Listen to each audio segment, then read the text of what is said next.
The time has finally come. We have put this off as long as we possibly can. Our last 2023 position review. It's the outfield. Let's drag this baby across the finish line. It shouldn't be too hard to drag because this is the least powerful group of anything in America last year. You are Locked On Guardians, your daily podcast on the Cleveland Guardians, part of the Locked On Podcast Network, your team every day.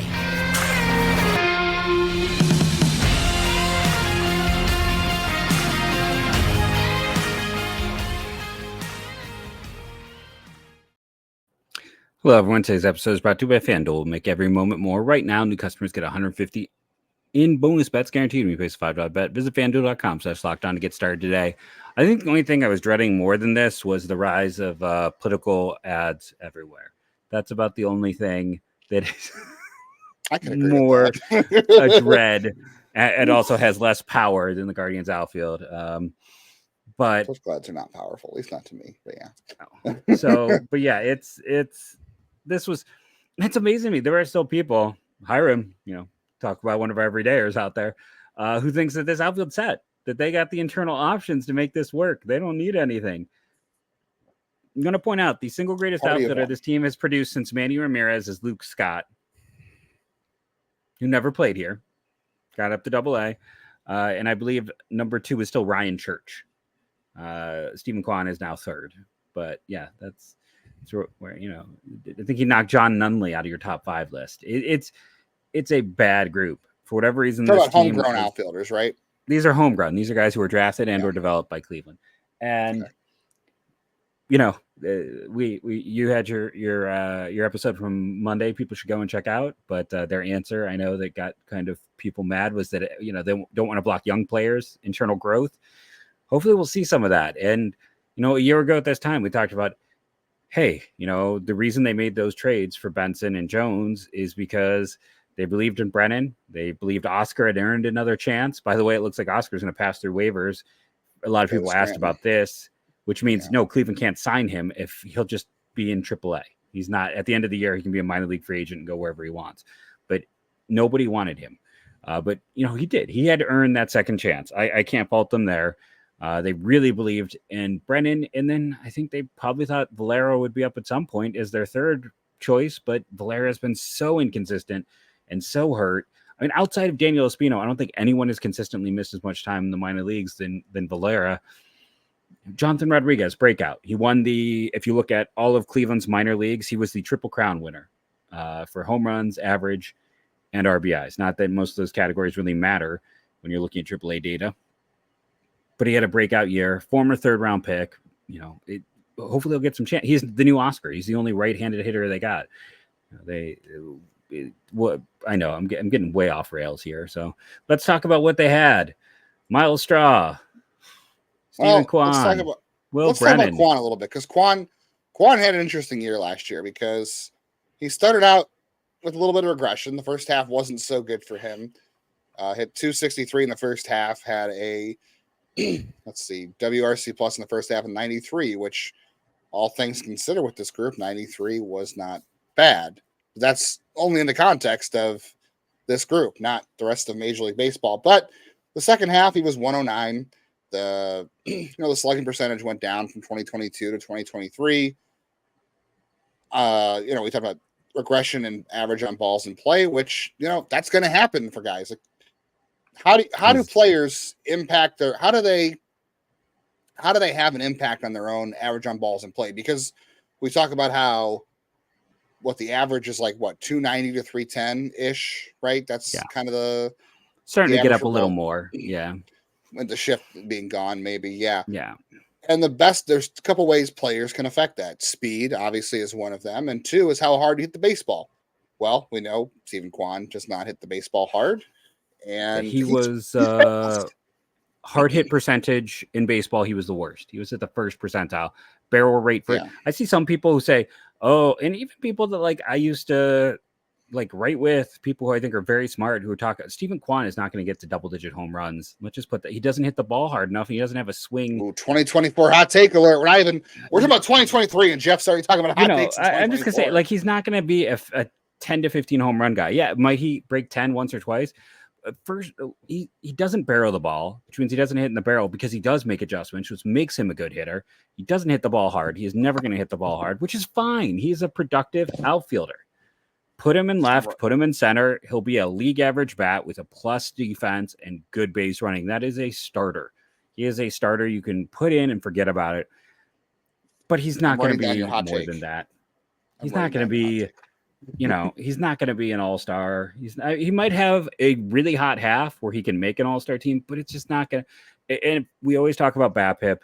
His BABIP at 323 wasn't terrible. 294 last year was probably below what I'd expect for him. So first year was probably too good. Last year was probably too bad. He's probably somewhere in the middle. I think he's probably closer to 105 with runs created plus. He's a solid 3 to 4 win player because of defense. But he's the guy. Yeah, you plug him in a spot and you forget about him. And this team has much bigger concerns than Steven Kwan. For sure. He ended up with a 100 WRC plus. So he was league average.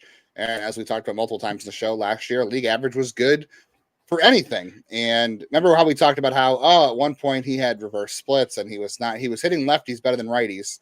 That ended up balancing out and he ended up hitting better against right-handers.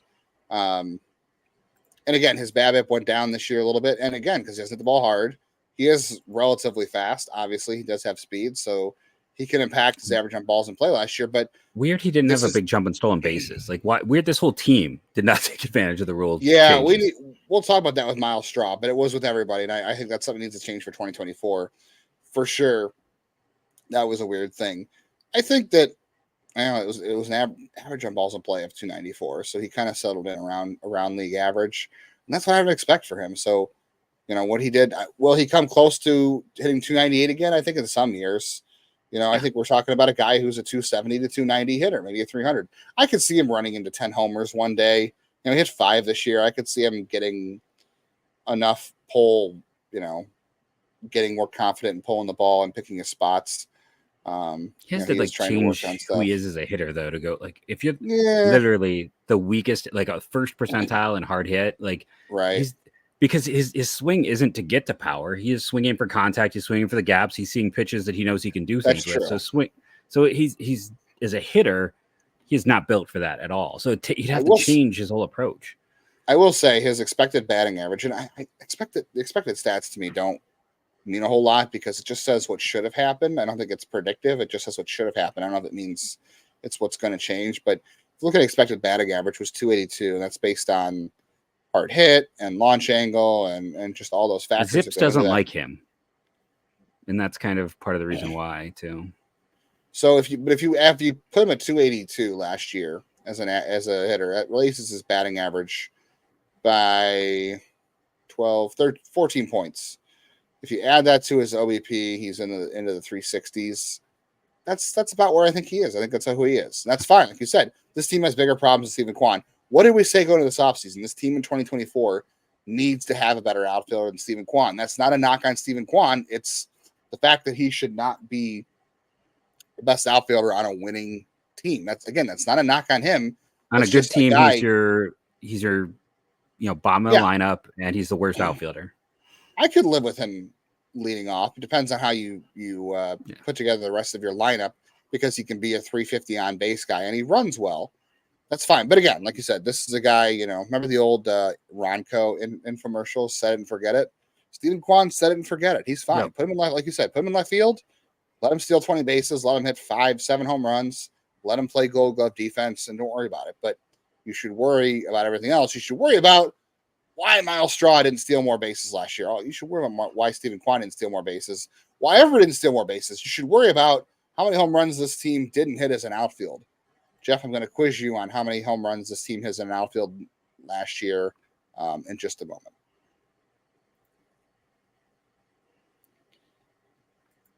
Before we quiz you on all of that, I'm going to challenge you all to become new customers of FanDuel as the NFL season is wrapping up. Next week is the championship games. But there's still time for you to get on the action with FanDuel, America's #1 sportsbook. If you are a new customer, you can get 150 in bonus bets guaranteed when you place any $5 bet. A $5 bet on anything.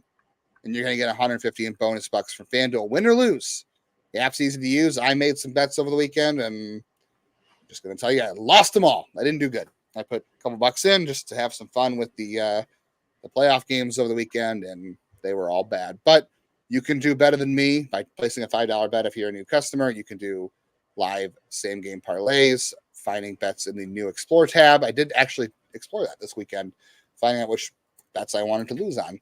You can make a parlay in the Parlay Hub and player props and a lot more. So visit FanDuel.com/lockedon to make your first bet an extra point, maybe a layup if you prefer.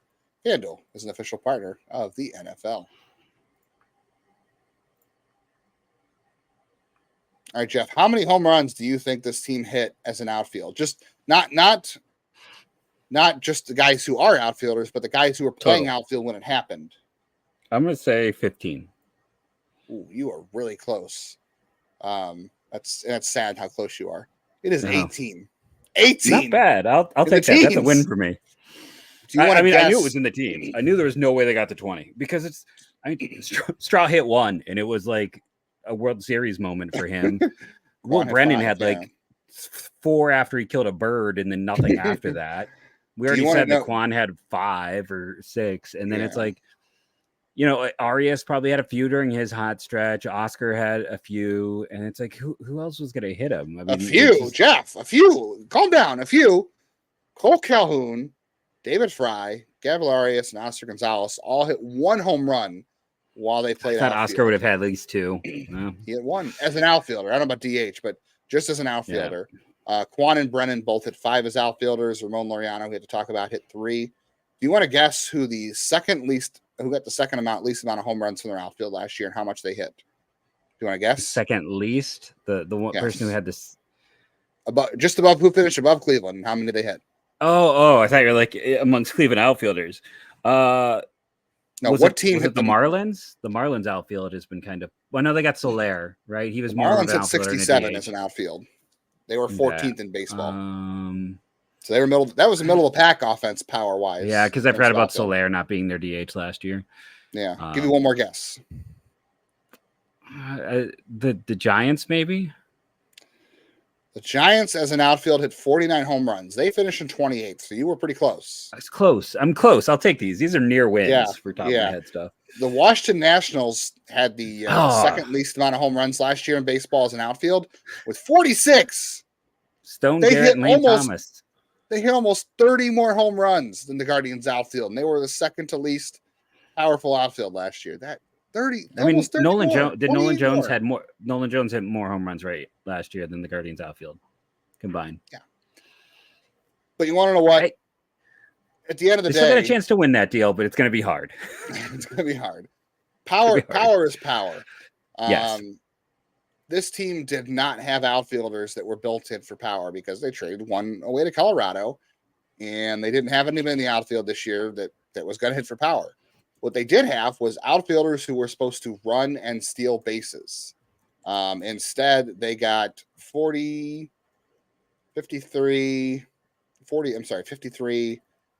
57, 58 steals from their outfield last year.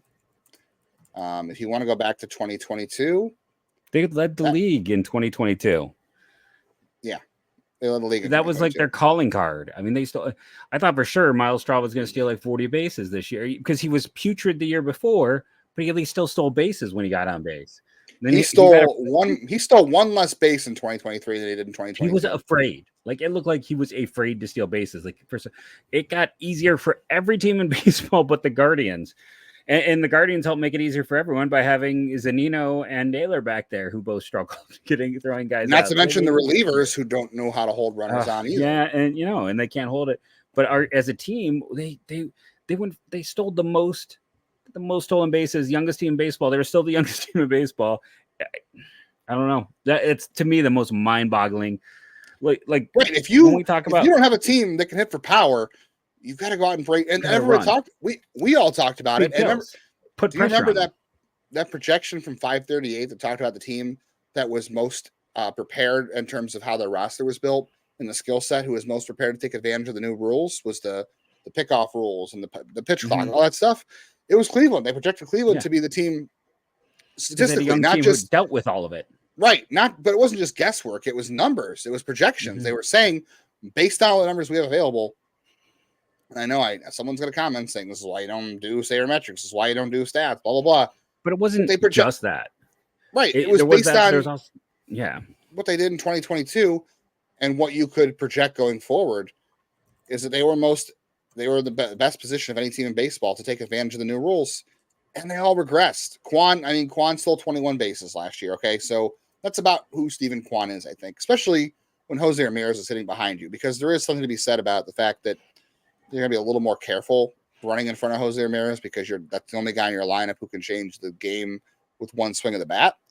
Miles Straw hitting 9 had every opportunity to, anytime he got on base. I understand his OBP was below 300, which is going to limit your chances to steal. But it was the year before. Right. And the issue is, I think in 2024, I don't want to talk about 2024 too much because we're trying to review 2023 and get this behind us. But like the ideal way to Straw was slightly better last year offensively. Woohoo! Let's throw a parade. Should have been. So he should. So there's no reason to not steal more bases. Where can I buy my shirt that says Miles Straw was better in 2023 than 2022? Offensively, he wasn't better overall. Just offensively. Is there a banner for that? Will they hang a banner? But I'm just saying, like, he should. There's no reason. Like, at least if we're like, oh, we had a worse year, which is hard to do. But if he had one, at least we could find a rational reason. There isn't a rational reason. That's what makes this so frustrating.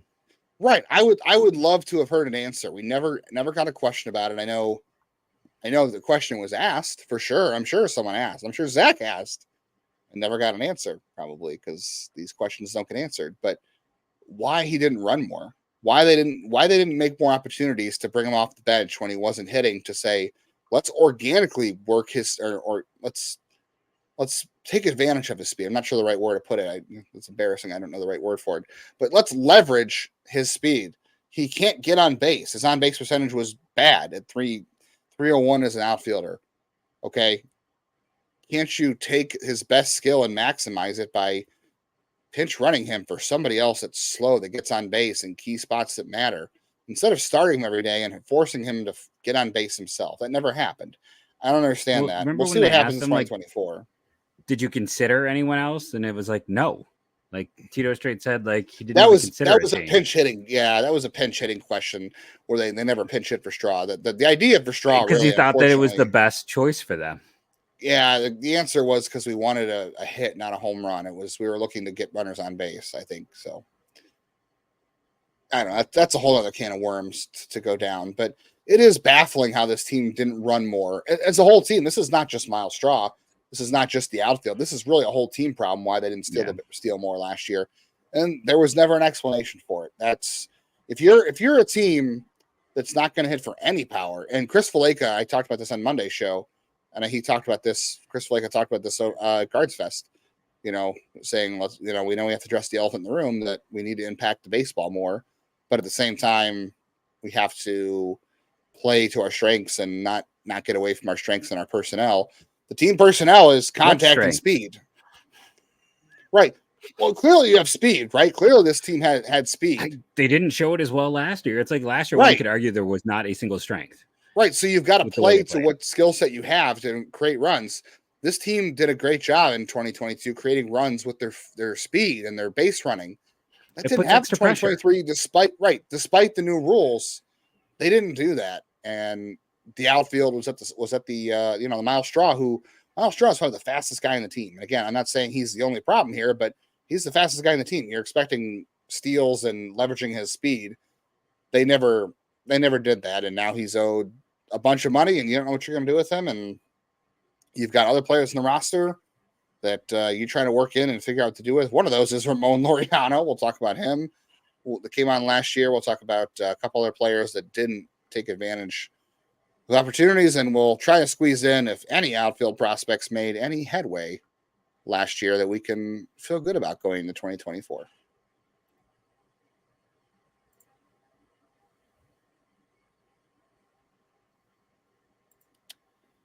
Jeff, I think what I'm most disappointed in, it's not just Miles Straw in 2023, is as a card-carrying member of the Will Brennan fan club, I think I am the most disappointed that he did not run. He was again, you mentioned it, right, about trading Nolan Jones, about how this was more of a belief in Will Brennan than it was, betting on anybody else, right? This team And did put a lot of eggs into the Will Brennan basket, and he struggled last year. I did not think he was going to struggle like he did. he just didn't. wasn't true to himself, right? Like that's the thing. Like Will Brennan was not.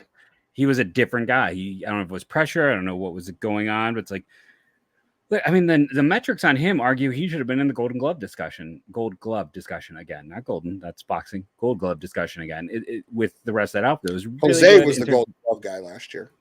He was. This is true. I do hope whoever that was who asked in our comments if you think they would sign Tim Anderson, it was as a joke. But hey, I think it's a personal punching bag. The disappointing thing with Brennan and what we've seen to degrees with other young players is, and this is one of those things we know, is that walk rates don't translate. Like there's some degree of it, but it is not a direct. It's one of those stats that is not a direct translation stat, and sometimes that patience around the zone. And it's a really interesting piece. I'll have to share, retweet. This guy, the same guy, we posted his chart when they traded for Florial, and it's like basically if you look at who is the opposite on a 4-quadrant graph of Juan Soto, was Oscar Gonzalez. In terms, because we're trying to find that line between like a strong eye and being passive, and when you're looking at Brennan, like in the minors, he wasn't passive. He seemed to have a good eye, but then he got to the big leagues, and all of a sudden he was Oscar Gonzalez light. It's like you can't. And the pitching is so much better. Like that's why there are quad A guys who can dominate AAA and then never translate. And I hope that I'm not saying Brennan is that yet, but you have to be able to step up and keep, especially when you are not, a lot of people commented last week when I was like, why don't their prospects have value? Because a lot of them are not, they have a bunch of 50s and 55s, and teams don't want to trade for that as a centerpiece. And if you're a 50 or 55, the danger in this, and why I've not loved their draft classes for the most part. Like, again, I loved Ralphie because I think he is a potential 60. But when you have a lot of, in their minor leagues, there are a lot of guys who are like 50, 55s. It's like if one thing goes wrong, it doesn't work. And Will Brennan, it's like he has to be exactly what he looked like in the minors. If he doesn't have one of those traits, he's a backup. Like, and that's the thin margins. Kwan is a perfect example, right? Like Kwan is exactly who he presented in the minors. And that's why it works with those thin margins. That's what everyone has to be. They have to be exactly what you think they are with no regression.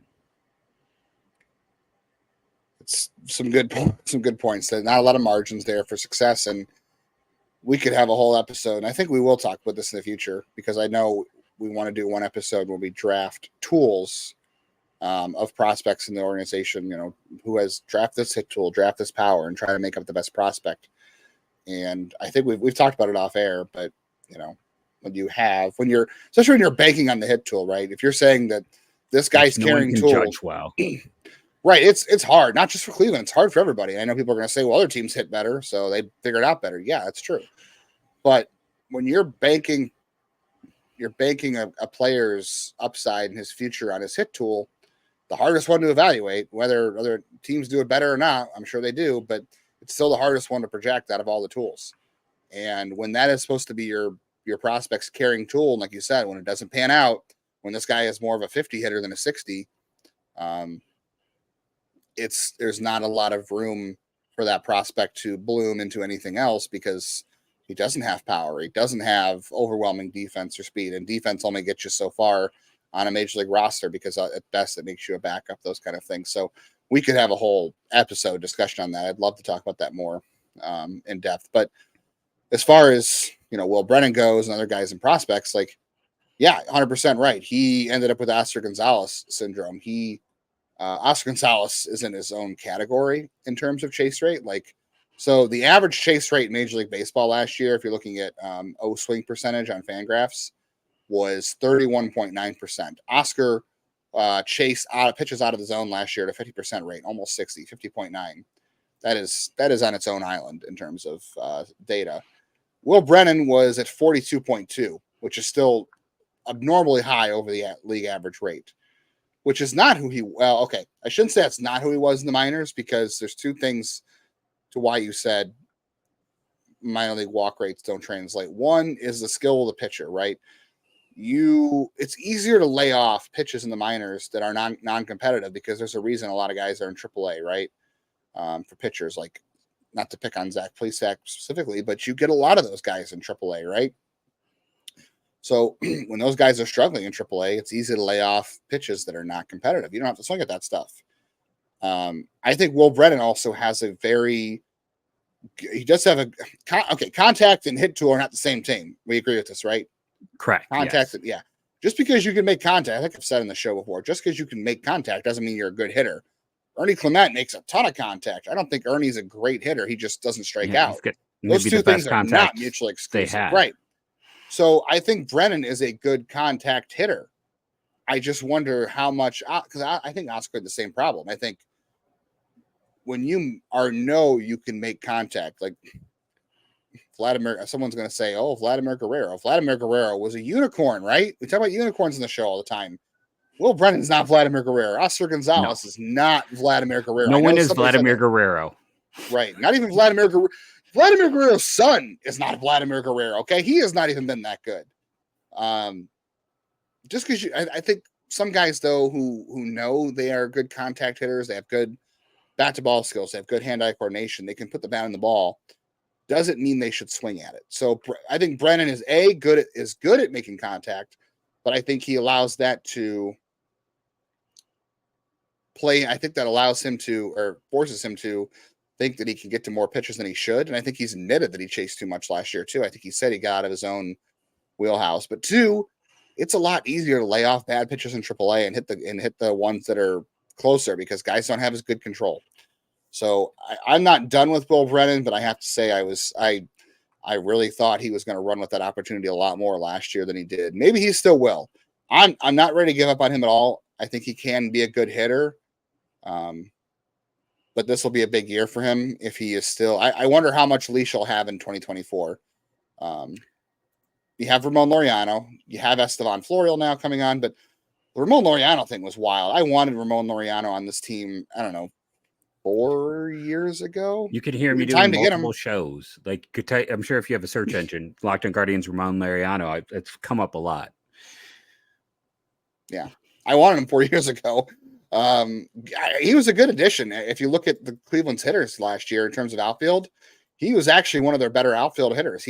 As an outfielder, he had a 109 WRC plus last year at Cleveland. So he was statistically their best hitter, unless you want to include Cole Calhoun, who played 2 games in the outfield, had a 133 WRC plus in those 2 games. But for anybody who actually played a significant amount of outfield time, Ramon Laureano was their best outfielder. And if you had told me that in April of last year, I would have been very confused. So there's that. Yeah, and I mean, they gave him a lot of money. And it's still, one can really ask the question is, is he their center fielder for next year? Is it Kwan? Or is he an everyday? I mean, I feel like the amount of money they gave him is, I think is he their Zunino for this year? Is he the guy who's going to be like every day until proven he can't, and then they can move on? Like, he's in that range of like, hey, he's the dude until he's not. Before we get out of here today, really quickly, any outfield prospects last year that emerged that we can feel good about from not necessarily going into 2024, but we can feel good about based on their performance last year? Because Chase DeLauder did have a good second half. He was healthy throughout. He had a good AFL. That's good. Everybody else in the minors, I didn't see anything. Rodriguez had a solid year. Like he needed he did enough to get himself on the 40-man, and they wanted to make sure they didn't do for Oscar. To make sure that they didn't lose him to free agency. They added him early. So I think, he performed. He should, again, if there's struggles and this team needs someone right-handed, like, he should get that opportunity this year. Mm-hmm. Does he surpass? I think you know the answer to this, because do either of us think that John Kenson Noel is an outfield prospect? Because I don't. I think I don't think he's anything other than a first base DH. Okay, so if we take him out of the equation, does Rodriguez jump Valera for you based on last year? Not necessarily in terms of prospect status, but in terms of opportunity heading into 2024. Yes, because Rodriguez is the only righty, and Valera is just another lefty, and Brennan and Florial. You still prefer Brennan to Valera? I do. Yes. I mean, that's not going to change after both of them had bad years. And True. Florial doesn't have any options, so he's going to be up. It's like there's going to be limited chances for Valera in general. So, if they want some more balance, it's got to be Rodriguez. He's the only righty. Yeah. And other outfielders I think were interesting last year. Wilfredo Antunez is interesting. It's a high risk profile in terms of if it's actually going to pan out, but there are fun tools there. Jake Fox became a very good outfielder last year. I think defensively he grew a lot as a center fielder, so I like his defense out there. The bat, a lot to be questioned. I think he's no longer an infielder. I think they see him as an outfielder, but man, that guy improved leaps and bounds defensively last year. Got to get a little more aggressive at the plate. I think he's a little bit passive, and he's got to add some thump to his bat as well. But he's an interesting player. Anybody else that we didn't mention prospect wise? I mean, I know there's Jason Churio. Petey Halpin and Jason Churio are the probably the name guys at this point. Yeah, they drafted Tommy Hawk. I love me some Tommy Hawk. We'll see what happens. Yeah, Tommy Hawk is about this big, so he'll be hard for pitchers to find the zone. He's going to put some ridiculous numbers in the lower minors in terms of walk rate, but so just be prepared for that. We have so much more we can talk about. Unfortunately, time is running nigh. We will be back talking about Let's Make a Deal coming up later this week. So join us. Thank you. Remember to write the word comment, rate and review, download it helps, and go Guardians go.